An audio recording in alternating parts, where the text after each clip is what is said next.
குறட்டை வந்து ஏன் வருது?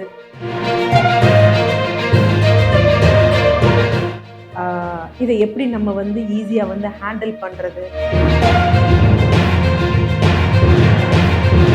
இதற்கு தீர்வு உண்டா?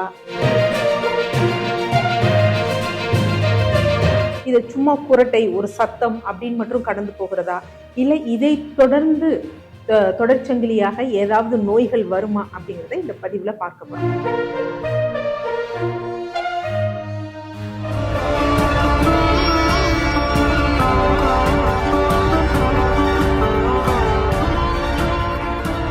டிசிஹெச் வியூவர்ஸ் அனைவருக்கும் வணக்கம். தொடர்ந்து நமது சேனலுக்கு அளித்து வரும் ஆதரவிற்கு மனமார்ந்த நன்றி. ஸோ இந்த பதிவுல எதை பற்றி பார்க்க போறோம்னா குறட்டை.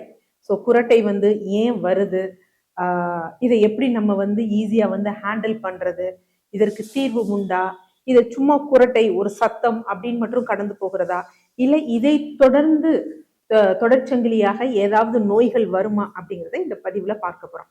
அதுக்கு முன்னாடி உங்களுக்கு விளக்கம் கொடுக்கறதுக்கு முன்னாடி ஒரு ரெக்வஸ்ட் வந்து வச்சுக்கிறேன். அதாவது இந்த பதிவை பார்த்துட்டு இருக்கவங்க குறட்டை விடுபவர்களாக இருக்கலாம், இல்ல அவங்களோட வாழ்பவர்களாக இருக்கலாம். ஃபர்ஸ்ட் அவங்களோட வாழ்பவர்களாக இருந்தாங்க அப்படிங்கன்னா, இல்ல ஒரு பப்ளிக் பிளேஸ்ல தூங்குறப்ப யாராவது குறட்டை விட்டாங்க அப்படின்னா காலையில் இல்ல பின்னாடி என்ன பண்ணக்கூடாது அப்படின்னா அவங்களை வந்து கேலியாக வந்து பேசக்கூடாது. ஸோ அவங்களுக்கு இருக்கக்கூடிய ஒரு விதமான உடல் குறைபாடு. ஸோ அதை வந்து சரி செய்ய தான் நம்ம முயற்சிக்கணுமே தவிர அவங்கள கேலி செய்யறது, கிண்டல் இது பண்ணி அவங்கள வந்து மன அழுத்தத்திற்கு வந்து உண்டு பண்ணாதீங்க தயவு செய்து. அடுத்து குறட்டை விடுபவர்கள் என்ன அப்படின்னா, இது குறட்டைன்னு கடந்து போகக்கூடாது. இதற்குரிய காரணங்கள் பல இருக்கு. ஸோ இதை நம்ம சரி செஞ்சுக்க முடியுமா அப்படின்னா கண்டிப்பாக சரி செஞ்சுக்க முடியும். ஆனா அதை வந்து நம்ம எப்படி பண்ணணும் அப்படிங்கிறது கொஞ்சம் பொறுமையாக இருந்து நம்ம பண்ண வேண்டிய ஒரு விஷயம். ஃபர்ஸ்ட் குறட்டை ஏன் ஏற்படுது அப்படிங்கிற பார்த்தோம் அப்படின்னா, முதல் ரீசன் வந்து என்னன்னா, நிறைய பேர் உடல் பருமனாக இருப்பவர்களுக்கு தான் குறட்டை வந்து அதிகமாக வரும். என்ன காரணம் அப்படின்னா, அவங்களுக்கு இந்த கழுத்து பகுதிகளில் கொழுப்புகள் அதிகமா படிந்திருக்கும். இந்த தசை பக்கம்லாம் வந்து வீங்கி இருக்க மாதிரி கழுத்து பகுதி அதைத்து வந்து காணப்படும். ஸோ அப்படி இருக்கிறப்ப என்ன பண்ணும் அப்படின்னா, அது உள்ள இருக்கக்கூடிய அந்த பகுதிகளுக்கு ஒரு அழுத்தத்தை வந்து ஏற்படுத்தும். ஸோ அந்த மாதிரி அழுத்தத்தை ஏற்படுத்துறப்ப யூஸ்வலா நம்ம வாயை திறந்து பார்த்தோம் அப்படின்னு வச்சுக்கோங்களேன், இந்த மேல் அன்னம், உள்நாக்குன்னு சொல்லுவோம் பார்த்தீங்களா, அது இந்த டான்சல் போன்றவற்றில் ஒரு அழுத்தம் ஏற்படுகின்ற பொழுது அது என்ன பண்ணும் அப்படின்னா அவங்களுக்கு வந்து ஒரு வைப்ரேஷனை வந்து ஏற்படுத்தும். ஸோ அதுதான் அவங்களுக்கு என்ன ஆகும் அப்படின்னு பார்த்தீங்கன்னா குறட்டையாக வந்து வெளிப்படும். இது இல்லாம சில சத்து குறைபாடுகளை இல்லையே நீங்க சொல்ற மாதிரி உடல் பருமனானவங்கெல்லாம் இல்லை. அப்ப என்ன காரணங்கள்னா சில சத்துக்களுடைய குறைபாடு, ட்ரேஸ் மினரல்ஸ் குறைபாடு, அது நரம்புகளுக்கும் தசைகளுக்கும் அதனால் பாதிப்பை வந்து ஏற்படுத்துதுன்னா அதனாலையும் வந்து குறட்டை ஏற்படும். குறிப்பாக விட்டமின் B1 அதே மாதிரி விட்டமின் D குறைபாடுகள் இருக்கிற பொழுது என்ன ஆகும் அப்படின்னா அங்க போகக்கூடிய நரம்புகள் தசைகள், ஸோ அது வந்து கொஞ்சம் சீராக இல்லாத பொழுது தசைகள் தளர்ச்சி அடையும். யூஸ்வலா இந்த குறட்டை விடுபவர்கள் இல்ல வாயை திறந்துட்டு தூங்குறாங்க பாத்தீங்களா, அவங்களெல்லாம் நம்ம அவங்க நாக்கை பார்த்தோம்னா அவங்க அந்த நாக்கோட ஓரம் வந்து சீரா இருக்காது. நார்மலா நம்ம சின்ன வயசுல நாக்கெல்லாம் வரைஞ்சிருக்கோம், நமக்கு பார்த்தாலே ஓரம் சீராகும். அப்படி இல்லாம ஒரு சின்ன சின்ன வளைவுகள் இருப்பது தெரியும். என்ன காரணம் அப்படின்னா இவங்க இந்த குறட்டை விடுவது போதுமான அளவு இதாக பண்ணும் பொழுது அந்த நாக்கானது அந்த அது தசைகளால தானே பண்ணப்பட்டிருக்கு, அது தடிக்க ஆரம்பிக்கும். இந்த மேல் அன்னம் இருக்கு பாத்தீங்களா, அங்க இருக்க இந்த சாஃப்ட் பேலட் அதுலயும் ஒரு ரெஸ்ட்ரிக்ஷன் ஏற்படும் பொழுது, இங்க சுத்தி இருக்க பல்வரிசையிலும் ரெஸ்ட்ரிக்ஷன் ஏற்படும் பொழுது அந்த நாக்கோட ஓரங்கள் வந்து பாத்தீங்கன்னா ஒரு சீரான ஓரம் இல்லாம இந்த ஃப்ளவர் ஷேப்டா வந்து இருப்பதற்குரிய வாய்ப்புகள் அப்படி இருந்துச்சுனாலே தெரிஞ்சுக்கணும். இன்னும் அவங்க குறட்டை விடலாம், இல்ல மூக்கின் வழியாக சுவாசம் வந்து சீராக இல்லை அப்படிங்கிறத வந்து தெரிஞ்சுக்கலாம். குறிப்பாக சுவாசம் அப்படிங்கிறது எப்படி இருக்கும்னா மூக்கின் வழியாக மட்டும்தான் இருக்கணும். வாயின் வழியாக சுவாசம் எடுப்பது நல்லது கிடையாது. என்ன காரணம்னா மூக்கின் வழியாக நம்ம காற்றை உள்ள இழுக்கும் பொழுதுதான் நைட்ரிக் ஆக்சைடு அப்படிங்கிறது உற்பத்தியாகி ரத்தத்துல வந்து ஓடும். ஸோ இது எதற்காக அப்படின்னா ரத்த நாளங்களில் ரத்தம் சீரா ஓடுறதுக்கும் அடைப்பில்லாமல் இருப்பதற்கும் ரொம்ப முக்கியம். ஸோ அதனால ஹார்ட் ப்ராப்ளம்லாம் வராம இருக்கும். அதனாலதான் குறட்டை விடுபவர்களுக்கு இருதய சம்பந்தப்பட்ட பிரச்சனை வருவதற்கு பாதிப்புகள் காரணங்கள் அதிகமா இருக்கு. இது இல்லாம பாத்தீங்கன்னா சிலருக்கு கழுத்துல வந்து கம்ப்ரெஷன்ஸ் வந்து இருக்கும். ஸோ அதனால என்னன்னா தன்னிச்சையாக வேலை செய்யும் கூடிய அந்த நரம்புகள் பாதிப்புகள் அது வந்து எங்க அப்படின்னா இந்த கழுத்து பகுதியில வந்து சப்ளை பண்ணும். இங்க இருக்கக்கூடிய தசை பகுதிகளுக்கு வந்து இதாகும். அதே மாதிரி என்ன அப்படின்னா மூளை நரம்புகள் 9, 10 அதுவும் கழுத்து பகுதிக்கு வந்து இதா இருக்கும். இதுல பாதிப்புகள் இருந்தாலும் அவங்களுக்கு என்ன வரும் அப்படின்னு பாத்தீங்கன்னா குரட்டை அப்படிங்கிறது வரும். ஸோ இது வல்லாமல் என்ன அப்படின்னா யூஸ்வலா சிலருக்கு வந்து விட்டமின் B1 சத்து குறைபாடும் இருக்கும். இது யாருக்கு அதிகமா இருக்கும் அப்படின்னு பாத்தீங்கன்னா சர்க்கரை நோயாளிகளுக்கு இருக்கும். அப்ப இது வரைக்கும் நான் உடல் பருமனால என் உடம்பு இழைச்சிக்கிட்டே போகுது, ஆனா குரட்டை வருது, கொஞ்சம் ஒரு டயர்ட்னஸ் இருக்கு அப்படின்னா அவர்களுக்கு சர்க்கரை நோயும் இருப்பதற்கு வாய்ப்பு இருக்கும். ஸோ இதெல்லாம் பார்த்துட்டு பார்க்கும் பொழுது நீங்க பாத்தீங்கன்னா தெரியும் அவங்க சர்க்கரை நோயாளிகளா வந்து இருப்பாங்க. அதே மாதிரி இந்த அல்சர் பேஷண்ட் அடிக்கடி வந்து பாத்தீங்கன்னா அந்த புளி ஏப்பம் வர்றது, IBS இருக்கிறவங்களுக்கும் இந்த குரட்டை வரும். காரணம் என்ன அப்படின்னு பாத்தீங்கன்னா இந்த மார்பு பகுதியும் வயிற்று பகுதியும் பிரிக்கக்கூடிய அந்த ஒரு டயப்ரம்னு சொல்லுவாங்க, ஒரு தகடு மாதிரி ஒண்ணு இருக்கும். ஸோ அதுக்கு வந்து பாத்தீங்கன்னா ஃப்ரீனிக் நர்வ் அப்படிங்கக்கூடிய நர்வ் வந்து சப்ளை ஆகும். ஸோ இங்க ஒரு நமக்கு மாற்றம் இருக்கும் பொழுது அதுவும் வந்து அந்த நரம்பும் டிஸ்டர்ப் ஆகும் பொழுது அவங்களுக்கு என்ன செய்யும் குரட்டை போன்றவை வந்து வர ஆரம்பிக்கும். அது மாதிரி மூளை தண்டுவடத்திலும் பிரச்சனைகள் இருந்ததுன்னா குரட்டை வரும். ஸோ இதெல்லாம் குரட்டை வருவதற்குரிய காரணம். குரட்டை வருது அதனால என்ன சுத்தி இருக்கவங்களுக்கு வந்து ஸ்லீப் வந்து டிஸ்டர்ப் ஆகுது அவ்வளவுதானா அப்படின்னா குரட்டை விடுபவர்களுக்கு சர்க்கரை நோய் வருவதற்கு வாய்ப்புகள் வந்து அதிகம். அதே மாதிரி பிளட் ப்ரெஷரும் இன்க்ரீஸ் ஆவதற்கு வாய்ப்புகள் அதிகம். ஸ்ட்ரோக், அதுக்கப்புறம் இருதய சம்பந்தப்பட்ட பிரச்சனைகள் போன்றவை இருக்கும். அது மாதிரி தூக்கம்ங்கிறது கண்டிப்பா குரட்டை விடுபவர்களுக்கு முழுமையா இருக்காது.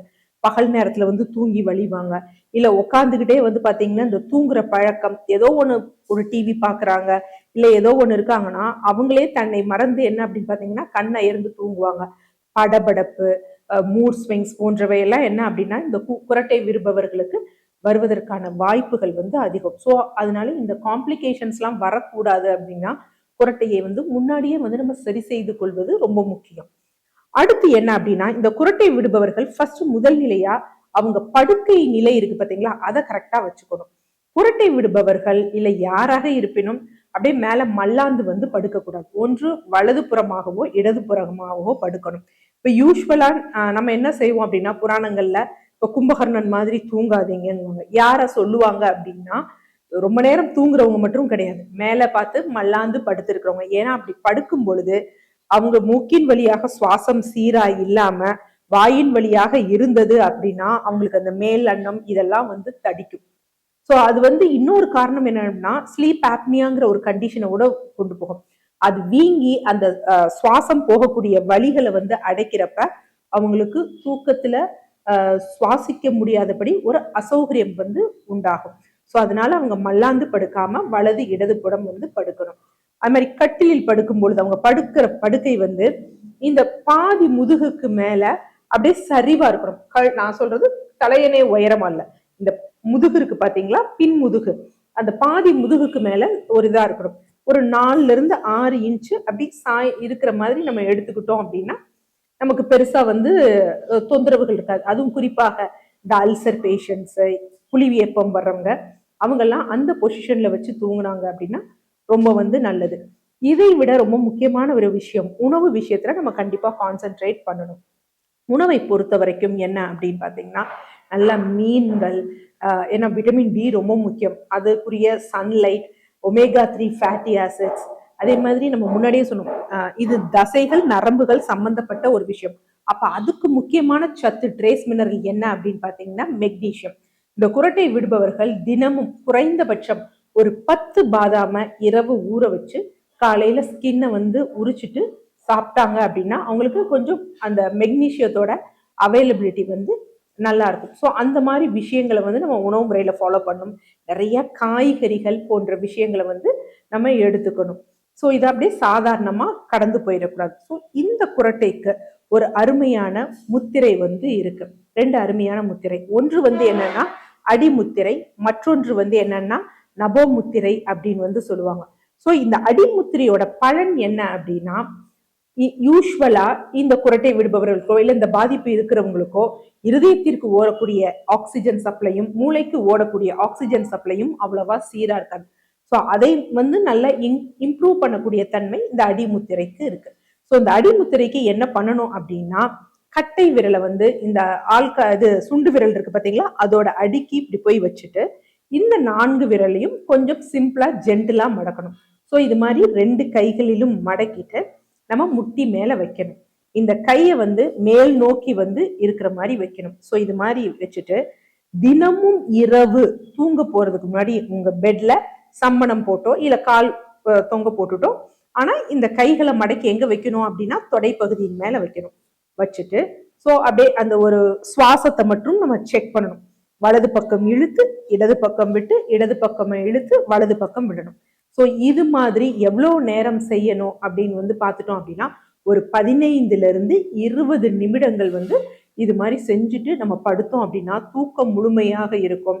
இந்த சில பேர் தூக்கத்துல அப்படி இழுப்பாங்க, அந்த மாதிரி விஷயங்கள் இருக்காது. குரட்டையோட தன்மையும் குறையும். அடுத்தது வந்து என்ன அப்படின்னு பாத்தீங்கன்னா நபோமுத்திரை அப்படின்னு. ஸோ இந்த நபோமுத்திரையில என்ன பலன் அப்படின்னு பாத்தீங்கன்னா, நம்ம சொன்ன பாத்தீங்களா, இந்த குரட்டை ஏற்படும் பொழுது இந்த உள்ள இருக்கக்கூடிய தசை பகுதிகள், கொஞ்சம் நரம்புகள், இதுல எல்லாம் வந்து பாதிப்பு ஏற்படுதுங்க சொல்றோம்ல, அதை குறைக்கக்கூடிய தன்மை இந்த நபோமுத்திரைக்கு இருக்கு. இதுக்கு என்ன பண்ணும்னா, நம்முடைய நாக்கு நீட்டி மேல கொஞ்சம், அதாவது பின்னாடி கொண்டு போய் மடக்கிட்டு நம்ம மேல் அந்த தாடை இருக்கு பாத்தீங்களா, அந்த உள் அன்னத்துல அந்த லாஸ்ட் எண்டுல இந்த நாக்கோட நுனியை வந்து டச் பண்ணும். டச் பண்ணிட்டு என்ன பண்ணிக்கணும் அப்படின்னா வாயை வந்து மூடிக்கணும். ஸோ மூடிட்டு நம்ம என்ன பண்ணணும்னா காற்றை நல்லா இழுத்து வெளியே விடணும். காற்றை நல்லா இழுத்து வெளியே விடணும். இது மாதிரி எவ்வளவு நேரம் பண்ணணும்னா 5 நிமிடங்கள்ல இருந்து 15 நிமிடங்கள் வரைக்கும் பண்ணணும். ஸோ அப்படி தொடர்ந்து பண்ணிக்கொண்டே வந்தோம் அப்படின்னா, ஸோ ஃபர்ஸ்ட் இந்த பயிற்சி இந்த நபோமுத்திரைங்கிறது காலை வெறும் வயிற்றுல வந்து பண்ணணும். அதே மாதிரி அடிமுத்திரை அப்படிங்கிறது இரவு வந்து படுக்க போவதற்கு முன் பண்ணணும். இந்த 2 முத்திரையும் தொடர்ந்து பண்ணிட்டே வந்தோம் அப்படின்னா நமக்கு இந்த குரட்டை சத்தம் வருவக்கூடியது குறைய வந்து ஆரம்பிக்கும். ஆனா இந்த குரட்டை வர்றவங்க சத்து குறைபாடு இருக்காங்கிறத வந்து பார்த்துக்கணும். அதே மாதிரி என்ன அப்படின்னு பாத்தீங்கன்னா, சர்க்கரை நோய் இருக்கான்னு பார்க்கணும். சர்க்கரை நோய், ஹைப்பர் டென்ஷன், இதுவும் வந்து இந்த இருக்குது அப்படிங்கிறத, எல்லாமே வந்து ஒரு சுகர் இருந்தா இழைச்சு போகணும், இல்ல நாவறட்சி இருக்கணும், இல்ல வந்து இந்த மாதிரி அதிகமா யூரின் போகணும் அப்படிங்கிறது கிடையாது. இந்த மாதிரி சிம்டம்ஸும் இருக்கலாம். அதனால குரட்டைய அஜாக்கிரதையாக நினைக்காம நம்ம உரிய முறையில வந்து நம்ம சிகிச்சை எடுத்தோம், உணவு முறை ஃபாலோ பண்ணோம், லைஃப் ஸ்டைலை ஃபாலோ பண்ணோம் அப்படின்னா பெரும் வியாதியிலிருந்து நம்ம தப்பித்துக் கொள்ளலாம். நன்றி.